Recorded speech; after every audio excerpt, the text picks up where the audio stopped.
The Dhofar Rebellion was launched in the province of Dhofar against the Sultanate of Muscat and Oman, which had Iranian and British support. From 1962 to 1976, it ended with the defeat of the rebels, but the state of Oman had to be radically reformed and modernized to cope with the campaign. Background: in 1962, Oman was a comparatively underdeveloped country in the Middle East. Sultan Said bin Taimur, the absolute ruler, had outlawed almost all aspects of 20th-century development and relied on British support to maintain the rudimentary functions of the state. Dhofar itself was a dependency of Oman and it was subjected to severe economic exploitation. Moreover, the population of Dhofar, who speak various modern South Arabian languages, were subjected to even greater restrictions than other Omanis. The province of Dhofar consists of an intermittent narrow, fertile coastal plain, on which stand Salalah, the provincial capital, and other towns such as Mufsail, Takkar and Mirbat.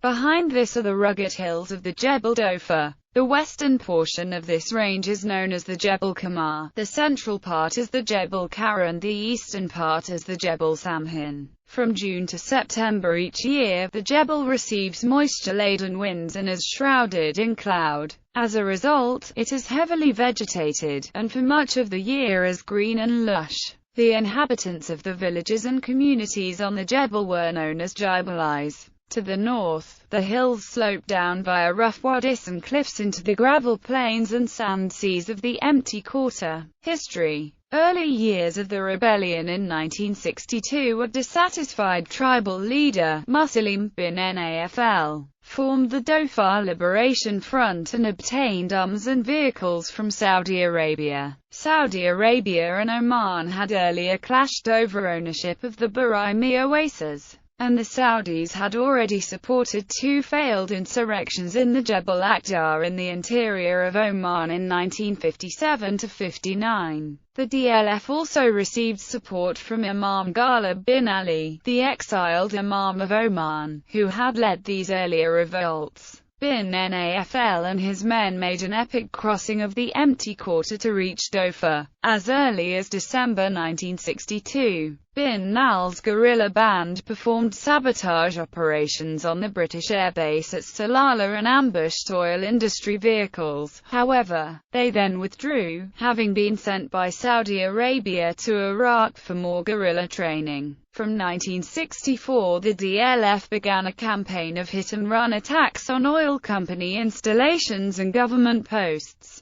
Many of the DLF were trained former soldiers of the Sultan of Oman's armed forces, or of the Trucial Oman Scouts in the United Arab Emirates. The Sultan had relied on the Dhofar Force, a locally recruited irregular unit of only 60 men, to maintain order in the region. In April 1966, members of this unit attempted to assassinate the Sultan. This event apparently changed the nature of the conflict. The Sultan retired to his palace in Salalah, never to be seen in public again. This only served to add to rumors that the British were running Oman through a phantom Sultan. The Sultan also launched a full-scale military offensive against the DLF, contrary to the advice of his British advisors. Heavy-handed search-and-destroy missions were launched in Dhofar, villages were burned and wells were concreted over or blown up. A member of the SAF reported that after receiving heavy resistance, it proved that the position was unattainable, and after blowing up the village wells we evacuated the camp, an emboldened movement from the early days of the rebellion. Nasserite and other left-wing movements in the neighboring Aden Protectorate, later the Protectorate of South Arabia, were also involved. In 1967, two events combined to give the rebellion a more revolutionary complexion. One was the Six-Day War, which radicalized opinion throughout the Arab world.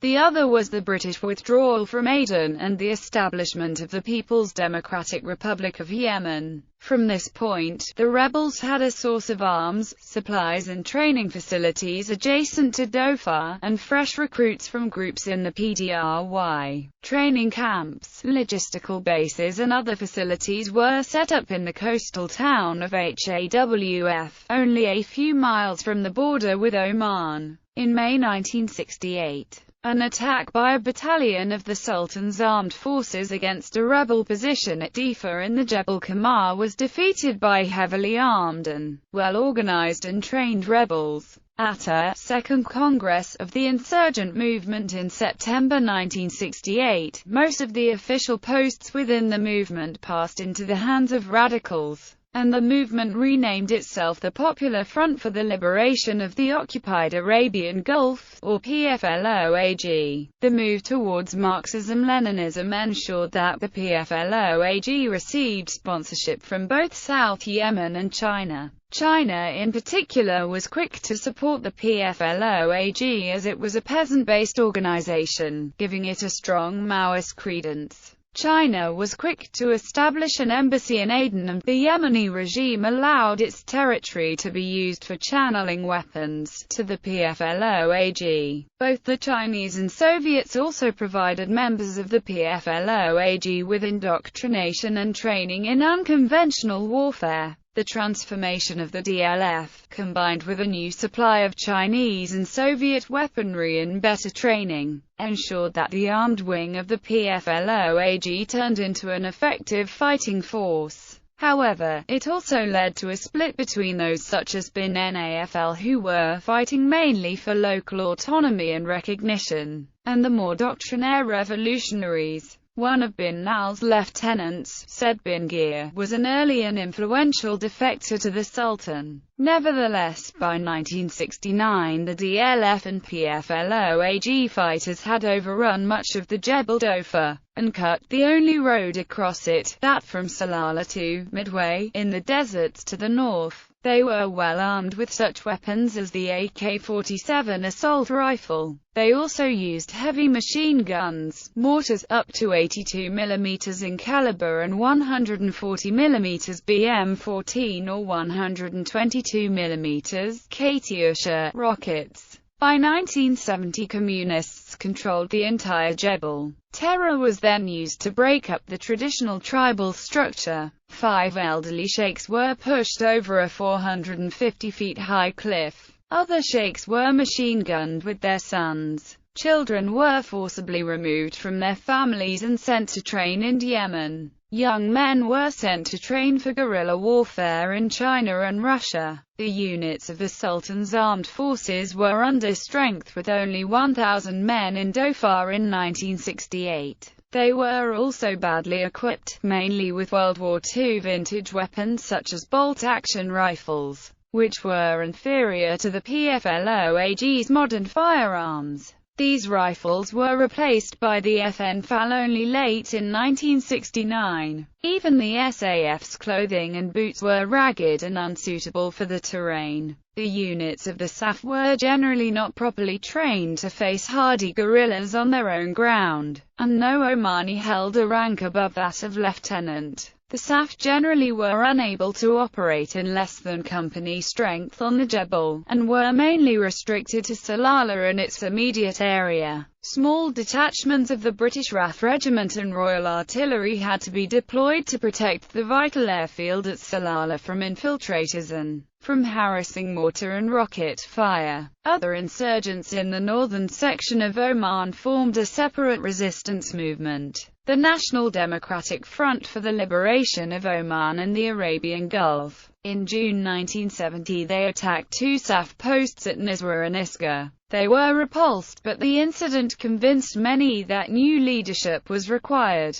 Coup on 23 July 1970, Said bin Taimur was deposed. The coup was almost bloodless. Folklore has it that one of the plotters, 2 of the Sultan's bodyguard and the Sultan were slightly wounded, all by the Sultan himself. Sultan Said went into exile in London. He was replaced by his son, Qaboos bin Said, who immediately instigated major social, educational and military reforms. Qaboos had been well educated, first in Salalah by an old Arab scholar and then at the Royal Military Academy Sandhurst, after which he was commissioned into the Cameronians, a regiment of the British Army. He then completed his education sitting in on councils. attending committee meetings and visiting industry and administrative centers in Britain before returning to Oman. His five-point plan involved a general amnesty to all those of his subjects who had opposed his father, an end to the archaic status of Dhofar as the Sultan's private fief and its formal incorporation into Oman as the southern province, effective military opposition to rebels who did not accept the offer of amnesty, a vigorous nationwide program of development,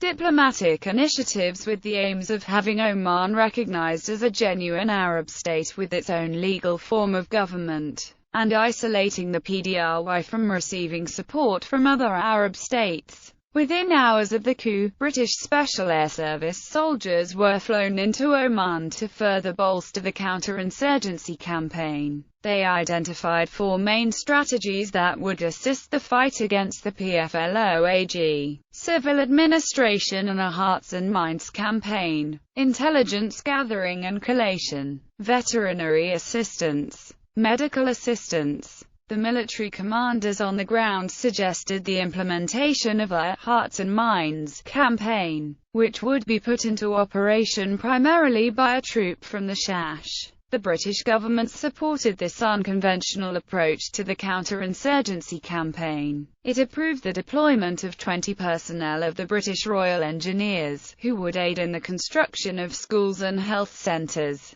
and drilled wells for the population of Dhofar. Royal Army Medical Corps field surgical teams and some Royal Air Force medical teams would also operate out of Salalah Hospital, in order to open a humanitarian front in the conflict. The operation was almost a carbon copy of a system that had proved successful in the Malayan emergency some 20 years previously. The British government additionally provided monetary support for the creation of the Dhofar Development Programme, whose aim was to wrest support from the PavelD through the modernization of Dhofar, to assist in the civil development and coordinate it with the military operations. The command structure in Dhofar was reorganized, with the newly appointed wali or civilian governor being given equal status to the military commander of the Dhofar Brigade. A major effort was made to counter rebel propaganda and induce the Dhofari population to support the government. In particular, appeals were made to Islam and to traditional tribal values and customs, against the rebels' secular or materialistic teachings. A significant outlet for government propaganda was the many inexpensive Japanese transistor radios which were sold cheaply or distributed free to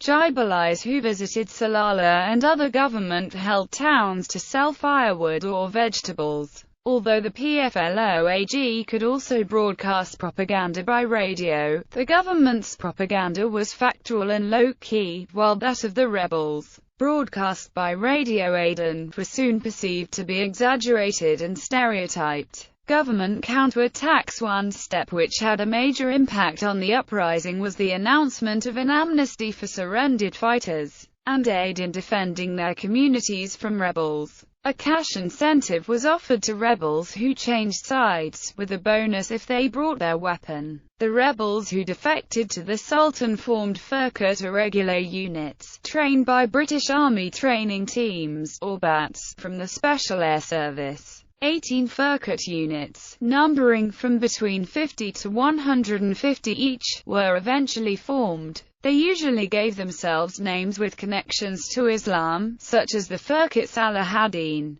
These Furqat irregular groups played a major part in denying local support to the rebels. Being Jibilis themselves, they were better at local intelligence gathering and hearts and minds activities than the northern Omani or Baluchi personnel of the regular SAF. The first serious step in re-establishing the Sultan's authority on the Jebel took place in October 1971, when Operation Jaguar was mounted, involving 5 Furqat units and 2 squadrons of the Shash. After hard fighting, the Shash and Furqats secured an enclave on the eastern Jebel Samhan from which they could expand. Meanwhile, the regular units of the SAF were expanded and re-equipped. Extra officers and NCO instructors from the British Army and Royal Marines were attached to all units, while Omani personnel were educated and trained to become officers and senior NCOs. The revitalized SAF created fortified lines running north from the coast and up to the summit of the Jebel, to interdict the movement of rebels and the camel trains carrying their supplies from the PDRY. The Leopard Line had already been established in 1969, but this line had to be abandoned during the monsoon season as it could not be supplied. The more effective Hornbeam Line was set up in 1971, running north from Mufsail on the coast. The lines consisted of fortified platoon and company outposts on commanding peaks, linked by barbed wire. The posts possessed mortars and some also had artillery, to provide cover for patrols and to harass rebel positions and tracks used by them. The SAF soldiers continually sortied from their outposts to set ambushes on the most likely enemy infiltration routes and mount attacks against rebel mortar and rocket launching positions. Anti-personnel landmines were sown on infiltration routes. The rebels also used anti-personnel mines against suspected SAF patrol bases, and even laid anti-tank landmines on tracks used by SAF vehicles. The Sultan of Oman's Air Force was also expanded, acquiring BAC Strike Master and, later on, Hawker Hunter aircraft which provided air support to units on the ground, and 8 short Skyvan transport aircraft and 8 Augusta Belt 205 transport helicopters which supplied Firket and SAF posts on the Jebels. A flight of RAF Westland Wessex helicopters also operated from Salalah. On 17 April 1972, a battalion of the SAF made a helicopter landing to capture a position code-named Simba at Safei near the border with the PDRY. The captured position overlooked the rebels' supply lines along the coastal plain, but did not block them. Although the demands on its transport aircraft and helicopters to maintain the post at Safei forced the SAF to abandon some positions in the eastern Jebel. Safei was nevertheless retained for 4 years. Defeat of the rebellion immediately after China established relations with Iran. All support to the rebels in Dhofar was cut off by China, which had changed its mind about insurgencies, since it viewed them as counterproductive to countering the Soviets. As a result of the various measures undertaken by the Omani government, Firkets and regular SAF,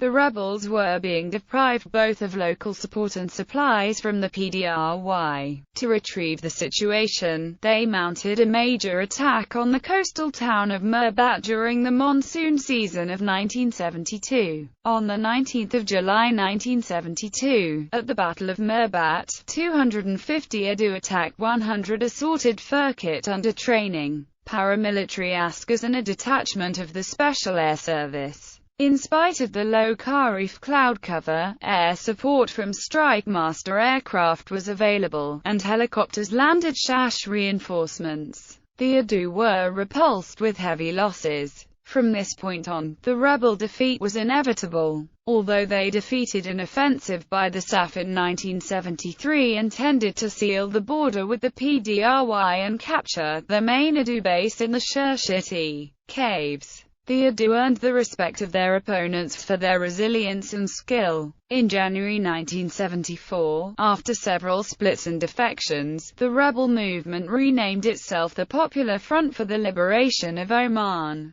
This public contraction of their aims coincided with a reduction in the support they received from the Soviet Union and China. Meanwhile, the Adu were steadily cleared from the Jebel Kara and Jebel Samhin by Firkets and were driven into the western part of the Jebel Kamar. As a result of Sultan Qaboos's diplomatic initiatives, the Shah of Iran had sent an Iranian army brigade numbering 1,200 and with its own helicopters to assist the Sultan's armed forces in 1973. The Iranian brigade first secured the Salalah-Thumrait road. In 1974, the Iranian contribution was expanded into the Imperial Iranian Task Force, numbering 4,000. They attempted to establish another interdiction line, codenamed the Damavand Line, running from Manston, a few miles east of Safed, to the coast near the border with the PDRY. Heavy opposition from the Adu, which included artillery fire from within the PDRY, thwarted this aim for several months.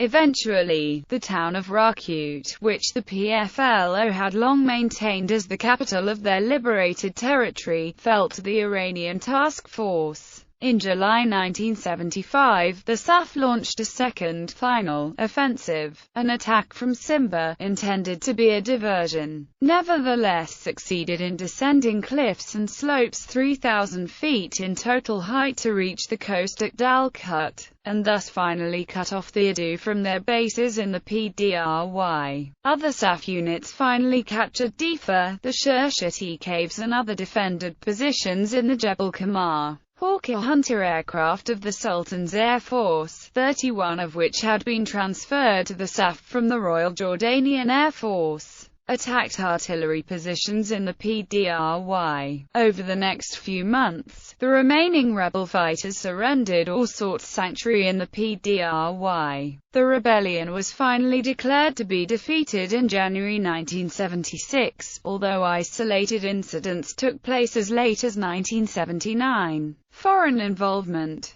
Balochis, the port city of Gwadar in Balochistan, Pakistan, had been Omani territory until 1958. Baloch troops formed a substantial part of the Sultan's army. During the rebellion, Oman sought to hire more Baluchi troops. Baloch Students' Organization, a leftist students' organization, expressed solidarity with the Dhofar rebels. In 1979, BSO activist Hamid Baloch tried to shoot at an Omani military officer who was visiting Balochistan to recruit more Baluchi troops. The Omani officer was unhurt, and Baloch was convicted by a Pakistani military court and executed.